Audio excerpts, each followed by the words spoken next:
The pitch is the easy part. The execution is the hard part. Your founding DNA becomes an anchor for what you can pivot into later on in the company's journey, because it's the people you hire, it's the culture that you establish, it's the personalities that you bring into the discussions.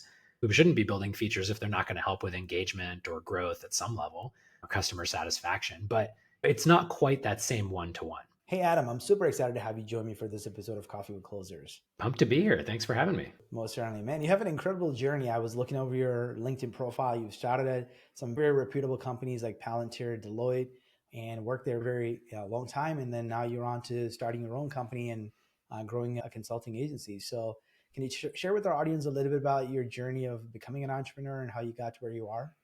Sure, absolutely. I would not say that it was a straight path in any way, shape, or form. I started my career early on working for the government, which is about the least entrepreneurial thing that you can possibly do. I had a blast there. I learned a lot. It was a great experience, but it's not where the entrepreneurs go in the first place.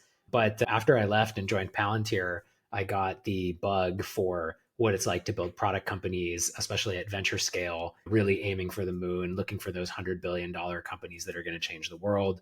All the companies that have a tagline of we're disrupting XYZ or democratizing XYZ. So I got a really healthy flavor of what that felt like. And maybe you may or may not be aware of this, but the Palantir alumni have gone on to found over 100 venture-backed companies. And so we pretty much all came and left with the itch for company building and putting our own mark on the world. And actually, for me, when I first left, I did found a venture-backed company, but I didn't find market fit. I always like to joke. I found product fit, but not market fit. I could tell you that story if it's interesting, but I'll try to tell you the entrepreneurial journey first. And so after that, I decided, let me take some more stable roles in early or mid-stage startups, building product, building emerging tech solutions that would be really interesting. And so I did that for a series of different jobs at Slingshot, at Deloitte, at Me Prism. But after a while, I had a coach, thank goodness. And my coach said to me, she said, why do you keep betting on other people instead of yourself, right? Why do you believe that somebody else has a better path to doing something great than you do? And so that really got me thinking that it was time to revisit that entrepreneurial journey. And initially, I had been reticent to do it because I did not have another product that I wanted to found. And to me, the bar was building another product company that was venture backed. And so it took me a long time to accept that not only is there nothing wrong with building an agency, but that if that agency is providing value in sectors and ways that you really value, then it's a huge and important thing to be doing.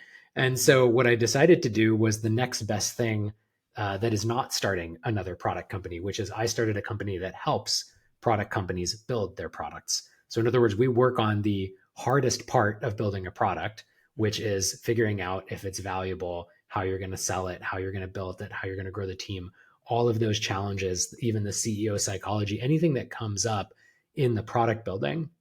And so for me, it's super fun because I get to spend my days bouncing around between all sorts of amazing CEOs and chief product officers and help them with their hardest issues, bringing to life technologies that frankly, I wouldn't be qualified to bring to life because I don't have the specific backgrounds that each of them have. So through this model, I'm able to work on synthetic biology, space and satellite systems, heck, even teen dating apps, right? Everything across the board. And so that's why I decided to start the company, is because I really believed in building things. I love making stuff, but I wasn't quite sure what I wanted to make. So I decided what better way to do it than focus the company on helping everybody else make as much awesome stuff as they can. So you mentioned you had your own product company. Is that the Speaker Technologies? Is that the company that you Yeah, founded? Speaker Technologies was the first product company that I founded outside of Palantir. Yep. So what was the product market fit struggle that you ran into? Yeah. So we really wanted to solve the mission of rebalancing political power back in favor of the individual. If you look at our political system from a macro level, the power doesn't really belong at the individual voter level. It really belongs much more to special interests and large corporations who have the money to put more influence into the system. And so we wanted the democracy to be more responsive to the needs of the actual citizens in a nonpartisan way. Like, we don't care which citizens, we just wanted it to be run by citizens, not run by larger corporations or special interests. And so the mission was really clear and really good. But it turns out that the different products that you can build to solve that challenge are all really difficult to make work, in part because there's such a high level of political apathy in the first place. So we went through a number of different things, but I'll just focus on the last one. The last product that we built to test product market fit at that company was one where a consumer could make a campaign contribution based on the policies that they care about instead of based on the candidate. So you could say, hey, I want to do XYZ related to the climate, or here's how I feel about business taxes, or here's what I want to see change in the healthcare system. You name it, whatever policy you want across the political spectrum. And you would put money into the system, and we would use our awareness of all of the work that each of the different politicians were doing on those specific issues to ultimately find the issues where that particular politician was most efficient. So we were ultimately taking the politicians and scoring them and ranking them against all of the different issues that you might care about, and then distributing the cash to the people that would most move the needle on the things that mattered to you. And that people really liked. The challenge with a product like that is not the, I like to say, it's not the product fit, it's the market fit. It's how do you distribute something like that? Because on a product like that, you're only making a very small amount of money on each transaction. So it's not a multi-million dollar sale that can make the company float. So you've got to put $100 million of transactions through the business before you can even really staff a team. And venture capital is not super interested in what they call social good or political good startups in the first place. So it's just a very tough market to raise funds in and to go find new customers in. Well, 99% of Americans will never make a political contribution at all. So it's a very small, sorry, 90% will never, 99% will never make one over $200. And so if you're getting paid as a company based on raking the pot from those contributions, you have to find a very narrow set of people. And the irony is there is actually a list of everyone who's contributed. And the one thing that is completely illegal for you to do is to use that list to target. And so it's just a very tricky place to find a distribution channel to get the eyeballs on your issues. And one of the easiest ways to do that is to take a really strong partisan stance that will get people to really care about the problem. But as soon as you do that, you're no longer a politically agnostic platform that helps people get things done. So it was just a very difficult chicken and egg situation on the distribution channels. And unfortunately, during the time that we were working on it, we didn't quite crack that nut. Yeah, I also can see, like you said, one thing is actually sponsoring or funding those kind of candidates that you have the same value system with. But I also think after you put them in the office, they go still do things that are completely outside of what you expected them to do, which is like maybe I don't particularly all this money being sent to overseas countries and things of that nature. So why we as citizens don't have any say after they've been elected on where that money can be spent, right? Like what those policies might be. So I don't know if there's any way of maybe a product that you can actually just inform the politicians what people care about, even if it's not like a money making, but I think it's a good mission, right? Like it doesn't have to be money transacted, but if some way it could be a nonprofit that you build where you actually give feedback on a national level, like what people really care about, the real causes that people really care about.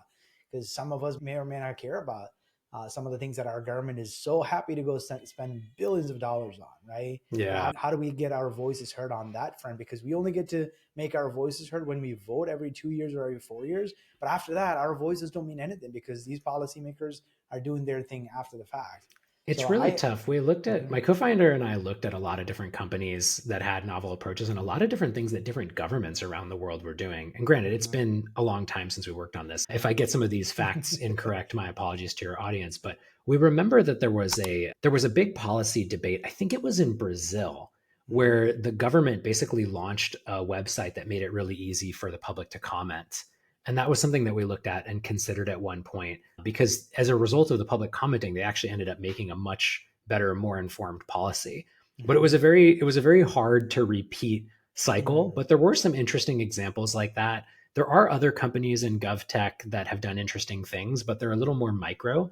For example, there's a company that takes when you call your representative, if it's a representative at the national level, they have so many constituents that they have to pay attention to that it's really hard for them to actually listen to all the phone calls. So one of the companies just listens to the phone calls, uses AI to summarize what they're asking, and helps the representative get an understanding of this is what my constituents are actually asking about.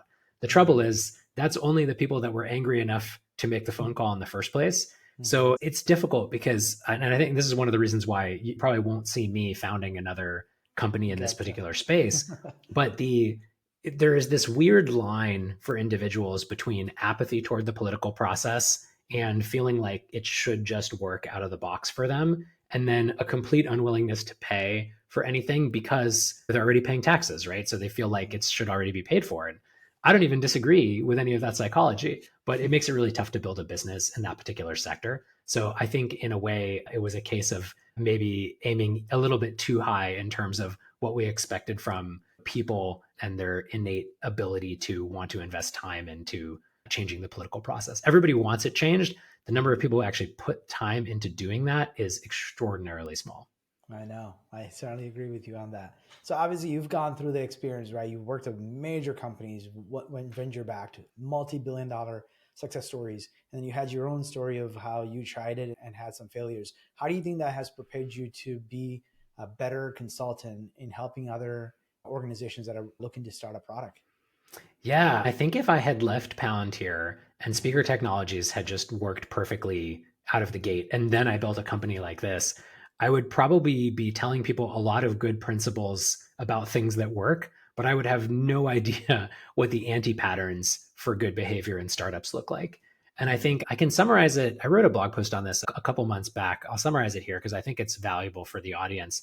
One of the things that is very difficult to appreciate if you've only ever worked for a super successful startup or you join a super successful startup after it becomes successful, it's very easy to walk away thinking you're super entrepreneurial, you understand 0 to 1, you're among the elite, right? You're going to do everything great. And that's it's like the confidence that these places build up in you. But then you go to the market and you try to ship something and you realize that nobody cares at all about the thing that you're shipping. And if you haven't had that experience, if you haven't spent a significant portion of your life or a significant amount of money and capital trying to build something and then shipping it and watching nobody use it, it's really hard to believe that it could be true because you can say to yourself, I think this thing's cool. I need it. My 5 best friends think it's cool. They think they need it. Everybody's encouraging me because everybody likes the entrepreneurial spirit, at least in America. And how could it possibly flop? There's no way that it could possibly flop. The reality is that the overwhelming majority of these ideas flop, and an even bigger percentage that don't flop basically just have like extraordinarily mediocre results. And so what my blog post is all about is that I try to coin this term of the success quotient. And the idea is that if you take any given product or idea and you take the problem statement and the solution and you pitch what it is that you're going to do to some number of people that have that specific problem, there's going to be a particular uptake rate. So let's say you take 10 people and you pitch them on your idea, and there are 10 people that all have the problem that we're talking about, so they should care, right? And some number of people are going to say yes and move forward with you, and some number of people are going to ignore you or say no. And if that number is below 2 out of 10, and for a lot of ideas, it is below 2 out of 10, I strongly recommend you don't touch it at all, right? mm, Like just run for the hills. But I think what has happened is there is a lot of product management literature out there. There's a lot of how to build a startup literature. And that literature focuses really heavily on once you get stuck in with the customer, then you should iterate on their problems and you'll slowly build a better and better solution. And I believe that's true, but I believe that starts with a sticky anchor. So if your initial uptake rate is 2 out of 10 and you iterate, you might get to 3, you might get to 4.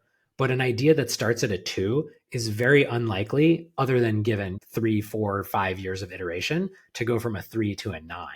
And so just to give an example, like ChatGPT is a 9 or a 10. Almost everybody that saw it tried it, right? One of the fastest growing products that the planet's ever seen.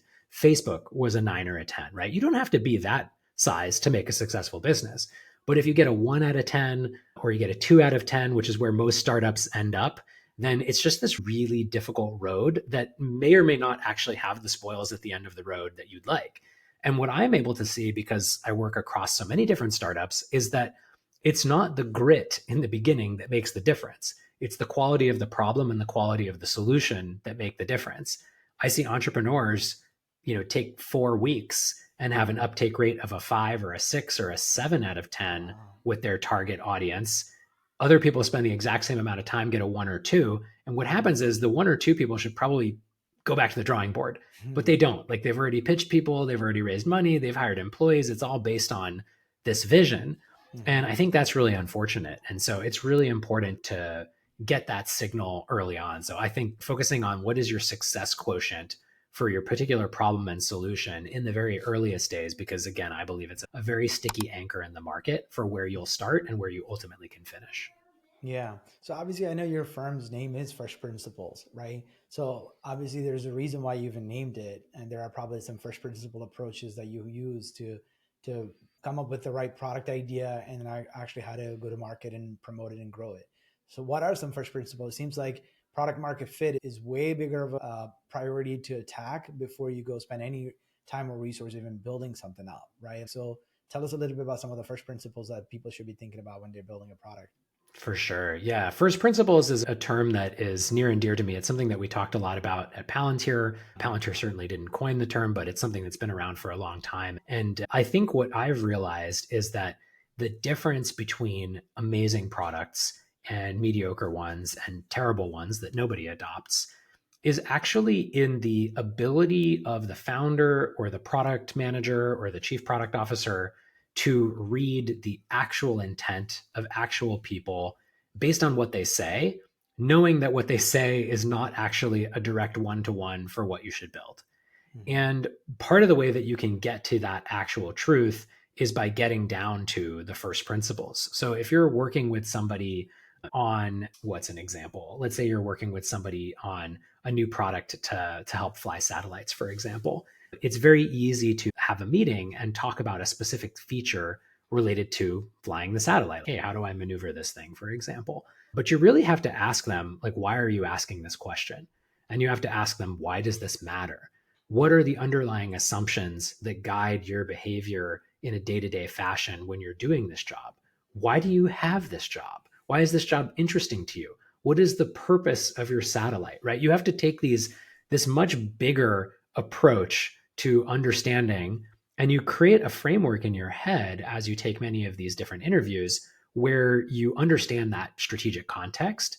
And then once you understand the strategic context, it's possible to understand like where you should put the feedback of when I'm maneuvering, I'd like to see three options. And here's what I would be judging when I'm considering those different options. And this algorithm is better from an astrodynamics perspective. Like before you get to that level, you have to first understand the context of the problem. So for me, first principles thinking can be applied to just about anything. But I think that's a really key area is specifically when you're trying to understand what users really want, like truly understand what are the deepest possible motivations? What is the reason? If you're working with a business, I'll give it a really simple litmus test. If you're working with a business on a particular use case and you don't understand how that business makes its money, you're wrong, right? Like you cannot effectively come up with a good strategic level product that's going to make a massive difference for that company if you can only focus on the specific conversation that you're having. So a lot of it is about zooming in and zooming out. But then I would also extend it to how we run the business, right? So I think marketing is a great example. And I'll probably touch a nerve with you here since I know you know a heck of a lot more about marketing than I do. But one of the things that I know about marketing and have learned just experientially is that marketing is whatever gets people to pay attention to what it is that you're selling. And arguably, it's inversely related to how novel that way of getting them to pay attention is. So it's really easy right now if you're a big company to hire a quote unquote marketing expert. And that marketing expert is going to come in and they're going to work on like the 10 things that everybody's heard about and that have been hot for the last 10 years. You're going to do paid ads. You're going to do search engine optimization. You're going to do webinars, right? You're going to do all these things that other people have done. And I'm not saying those things aren't useful. I'm just saying that eventually each one of those things becomes less useful because everybody's doing it and the market becomes inundated with those particular ways of absorbing information. So the first question that people would ask would be, hey, what should we do in the marketing department? And then the answer would be, we should do a webinar or we should do SEO. That's not first principles thinking. First principles thinking would be, why do we want to market in the first place? What do we think marketing could achieve? Why will marketing help our company? How would we reach users in the first place? And it may be the case that the best way to reach your audience is through a product-led growth initiative or through sponsoring some charity or something like that, or maybe even starting another company. So I think that people have to consider they have to consider the first principles if they want to be able to move big levers. And if they're comfortable moving small levers, it's okay. You can stay focused myopically on the problem. You can still build a significant business that you can be proud of that can make a difference on the world without doing that. But again, my focus is on emerging technologies, massive companies that are going to be world changing, that are going to do something that we talk about for 20 or 30 years. Obviously, I don't know if you've heard the phrase, like I think it was Henry Ford who said, if I were to ask people what they wanted, they would say a faster horse, right? And but he decided to make Model 4 or whatever that car was called. But I think that was innovation, right? So a lot of times as entrepreneurs, we look at the world and we see opportunities because we see a problem that people haven't even thought about solving yet, right? It's completely, like you said, it's like a completely new way of solving or looking at a world issues. So when you have that sort of a scenario where entrepreneurs have an idea and it's hard to even sometimes even get investors to even buy into it, they're like, this is just going to be a fad. It's not going to get anywhere. How do you, from in that sort of a scenario where you have an idea, how do you actually then try to even figure out the product market fit, right? Is it mostly doing a lot of interviews? Because sometimes the customers may not even be, like you said, like you gave the 1 to 10 scale. You may get a 1 or 2, but it doesn't necessarily mean the product doesn't have. It's like when there was no CRM, right? I'm sure somebody said, hey, we cannot do the paper and pencil model to track these contacts and leads. We need to have a system or database to do it. I'm sure there was nobody excited. Even today, I'm surprised. I talk to companies that still don't use a CRM and they're still making money with the Google Sheets. So like I'm talking about in those scenarios where you're like 5 years ahead of where the market is and you're creating a product and you have to figure out how you're going to get this product to market and get some traction and revenue. Yeah, you can be ahead of the market. You can't be ahead of people, Hmm. if that makes sense. And like the Henry Ford example is a great one. I actually have one of the few paid guides on my website actually uses the Henry Ford example because Hmm. what occurred to me is people need to understand why user interviewing in the Henry Ford example would have backfired. And so Hmm. I'll go ahead and give your audience a little free preview into what Hmm. that answer looks like.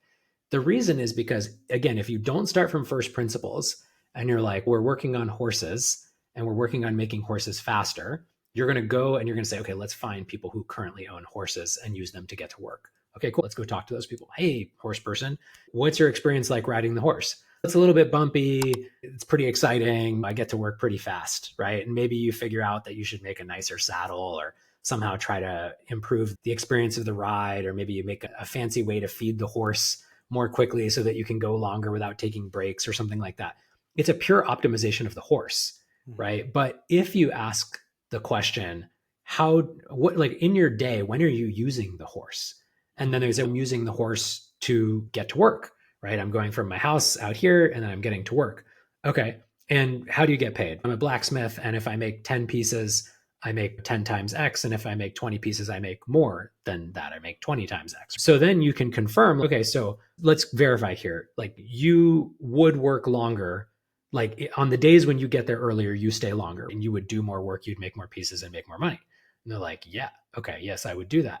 Okay, now you actually have some validation that if you could get to work faster than the horse, that this individual would in fact spend more time at work and then would make more money. I'm simplifying it dramatically Hmm. here, but this is the rough idea. So we didn't directly ask them, do they want a car? We didn't directly ask them, do they want a horse? We're almost scientifically trying to effectively hide what it is we're really asking about so we can get the truth from the person back on what they would or would not do.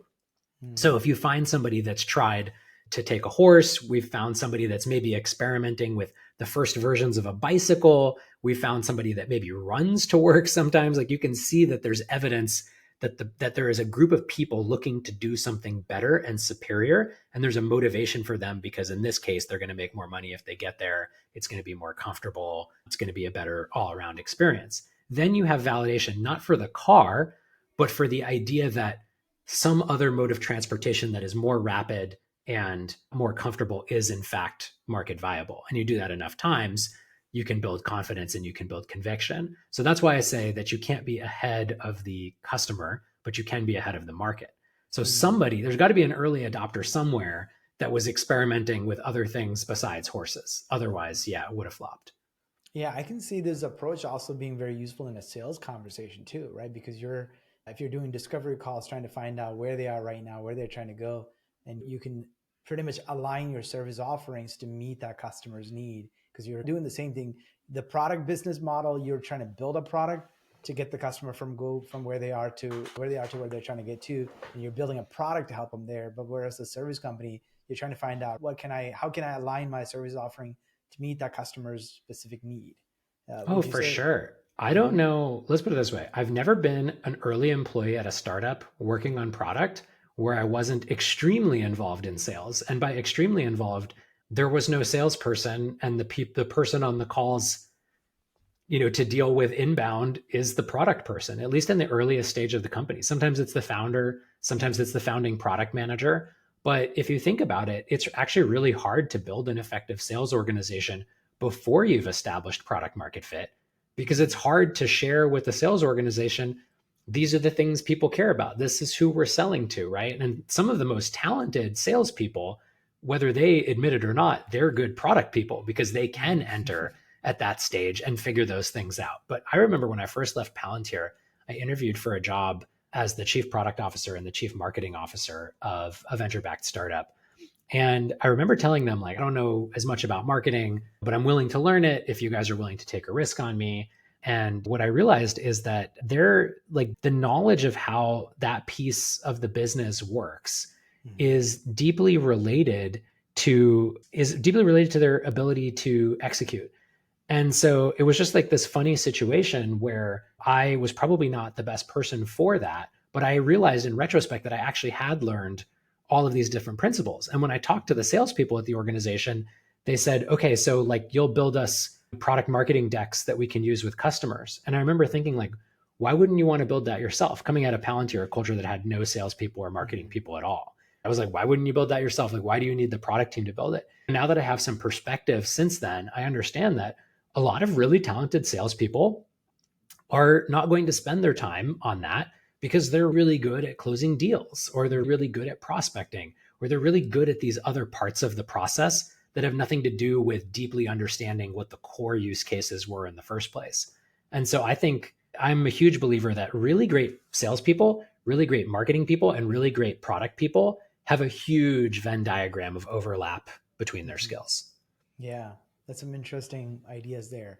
Obviously, like you talked about product companies, just those are just companies that are building some sort of a software or an application or something like that.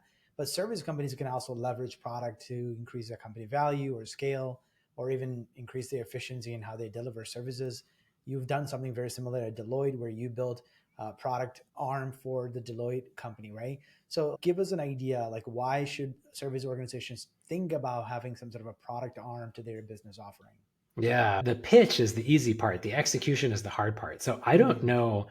I don't think I can hardly point to a service founder that hasn't at some point dreamed of building products, right? Because the spoils of war are so exciting, right? Anybody who's built a service business knows that you are trading your time and other people's time for money.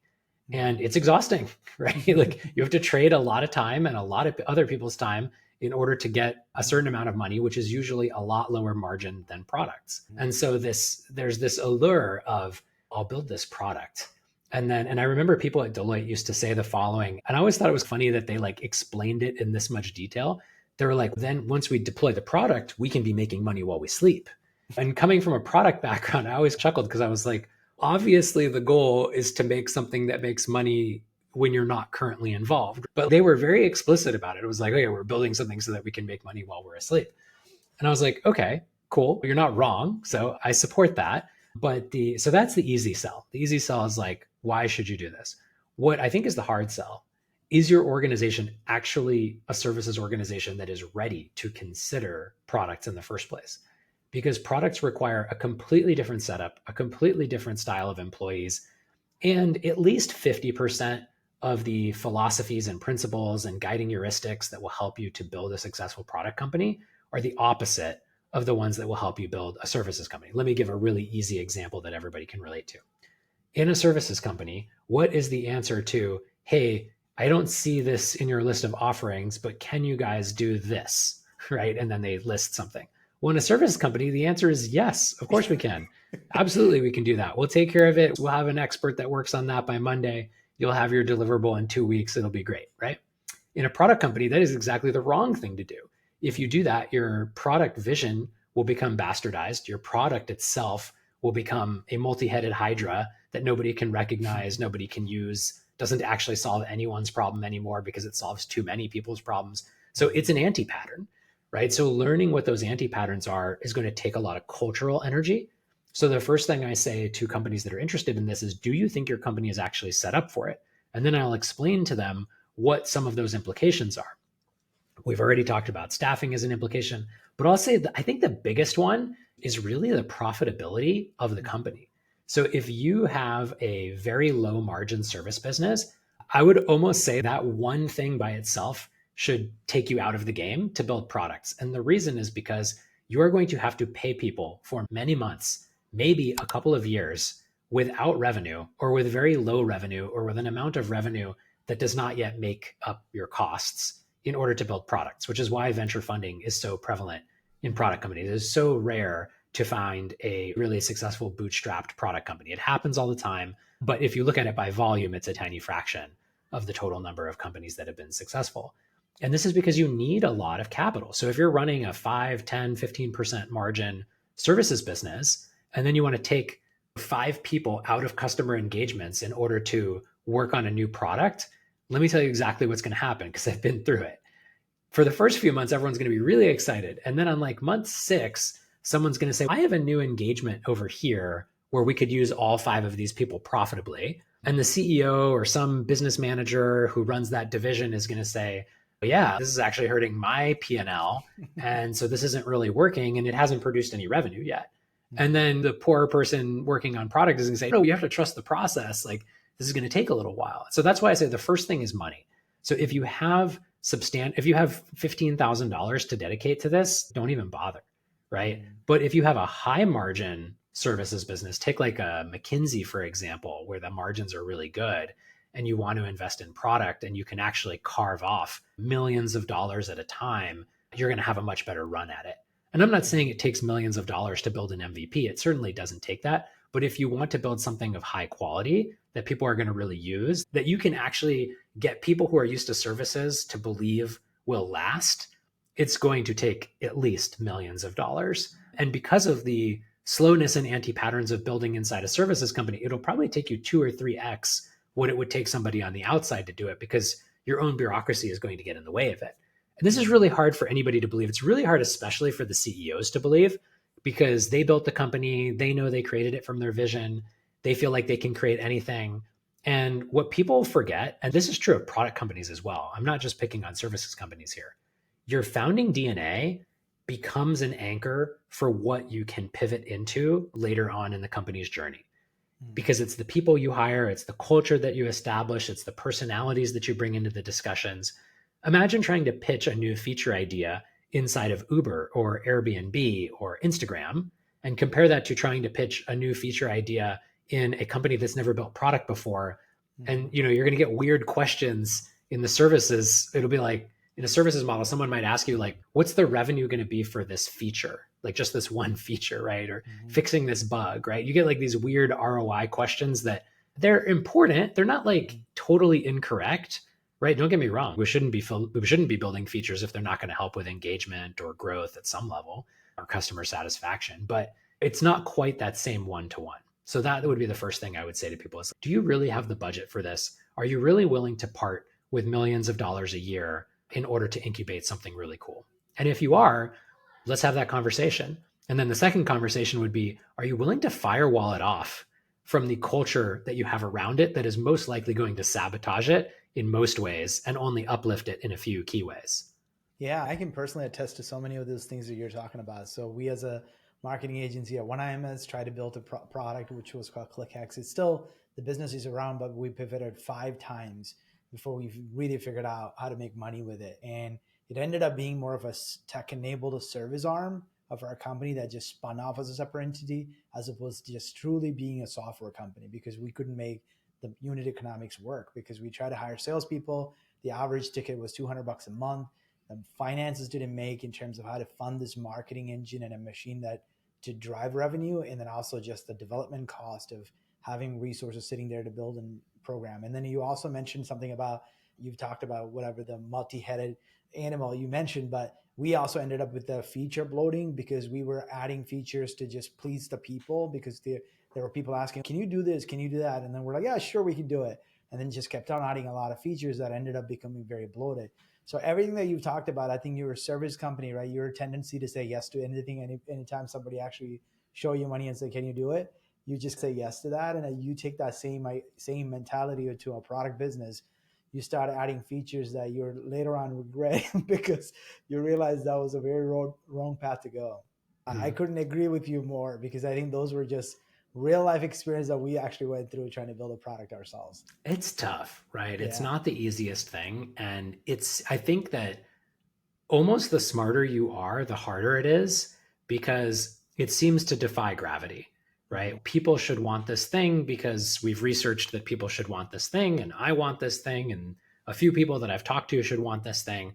But it turns out that the market itself is one of those sort of NP hard problems where it's just there's so many variables moving around in how people make buying decisions and why they adopt and what's available as an alternative and what's going on in their psychology and did they have a bad day. And when you put all of that together, it's just really difficult to get true signal until you put something out there in order to actually test the market. And that process is itself expensive.